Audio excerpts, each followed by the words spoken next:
Roadsters have never been a big part of BMW's business, but they are an important one. It's a whole DNA thing.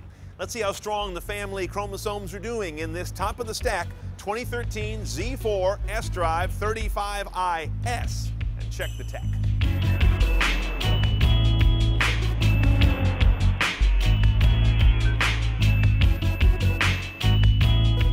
Now, an S does not look dramatically different from a 35i, but there are about 7 or 8 key differences overall. Let's run them down.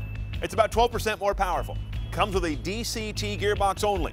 Is an MPG or 2 thirstier. Has an active suspension. Weighs about 50 pounds more. Goes about 0.3 seconds faster. Has fancy leather. And costs you almost $9,000 more, all things being equal. Now, inarguably, the best feature of a Z4 is this, the retractable hardtop that is an absolute wonder of engineering, and it actually does something that most convertibles can't do. Gives you confidence. I know this thing's never gonna leak, and that I'm never gonna feel like I don't want to put it down because it's gonna wear out the plastic window or something. None of that going on here. High quality, 20 seconds cycling one way to the other, and you can do it up to 35 miles an hour, so it can double as a speed brake. But look what happens when the top is down.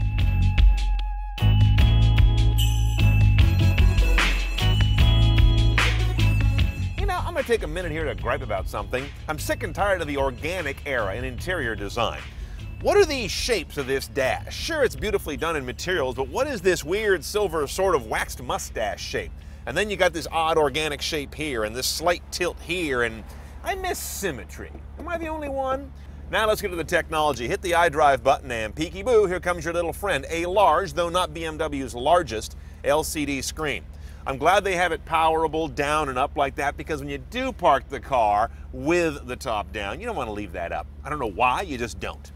Connected Drive brings you to both BMW's apps, which are pretty good, and BMW Online, which is a separate deal. It sets up the internet connection in the car to go online, 3G, so it can be painfully slow. And I mean painfully slow. Okay, here we go.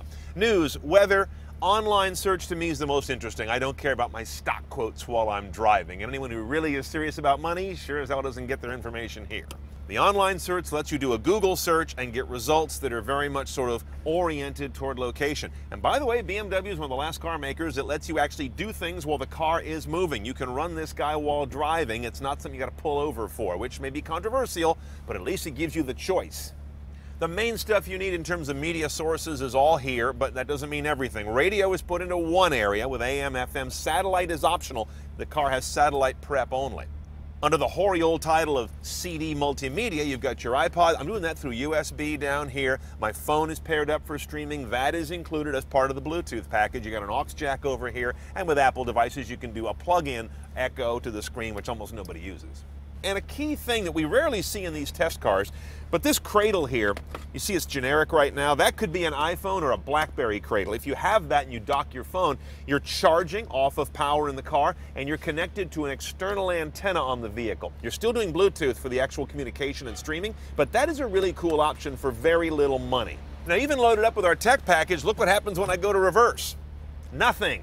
No rear camera, standard or optional on this car. Ain't gonna happen. Given the fact that when the top's up, the visibility is kind of crap, and it's got a great big old painted surface waiting to be scuffed on the car behind you, I think that is a serious omission. Now some drive controls. You see this shifter, it's the only one you're going to get, and the transmission connected to it's the only one you're going to get. It's a 7-speed dual clutch automated manual. No automatic in the traditional sense, and no manual in this car, not at this trim level or power level. Next to it is your drive control. Comfort is kind of normal. Sport tightens everything up, including transmission and engine response. Sport Plus does that even more and turns off traction control to hang out the rear end. Rear-wheel drive, remember.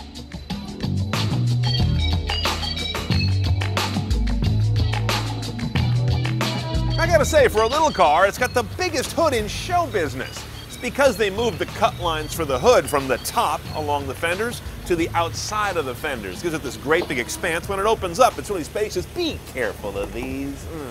Now, this engine is your inline-6 with the twin scroll turbo, not twin turbos, but a 2-stage single turbo tuned for various parts of the RPM range. A very effective unit in our past experience. Mounted longitudinally, driving the rear wheels, as I mentioned, through that one-choice DCT 7-speed transmission. The numbers, 335 horse, 332 foot-pounds of torque. Each of those about 30 more than on the non-S car. 0 to 60 for this 3,500-pound ride is 4.8, about 0.3 faster than the non-S car. MPG, 17, 24, 19, about 2 MPG worse on city and highway than the non-S car. And of course, that transmission is all you get on the S, that dual clutch I mentioned earlier. Blessedly, the efficiency technology here is limited to brake regeneration to lessen the alternator drag, but we do not have BMW's jerky start-stop system. Thank you. Let's go for a ride.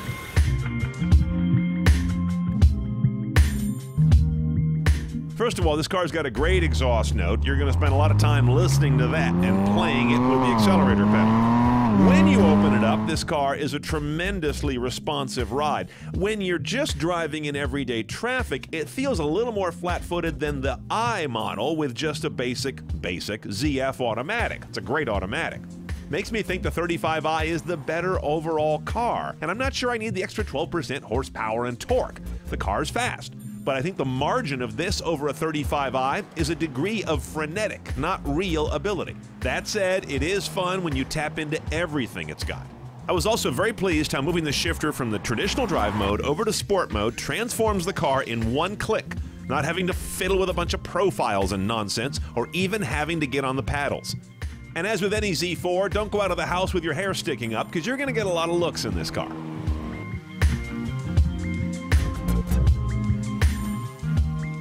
Now it's an S, so pricey little thing, about 66 base. And right off the bat, you're going to add to that $22.50 for the tech package to get navigation with voice, traffic, BMW apps, and a few other niceties. Satellite radios, $350 more. Parking sensors, no camera, that's $750. Automatic high beams, $250. And the steal of the option list, and there are very few of those in BMW land, is that iPhone cradle adapter for $125, absolutely. All in, we're pushing $70,000. My mind keeps going to the possibility that the 35i is the better buy overall for the modest improvement in performance you get here. If you really want a track car with that last little bit of go, you're not going to get something with a big old heavy retractable hardtop. Now, the other thing to think about is it's very hard to make this your only car. I mean, it's highly impractical in terms of storage. There were many times just in our week of testing it where I had to leave stuff behind and go back and get it the next day when I'd emptied out the trunk of the first amount of stuff I took home. That gets old pretty quick. But all in, this is a very enjoyable car that carries forward a limited but important part of BMW's heritage.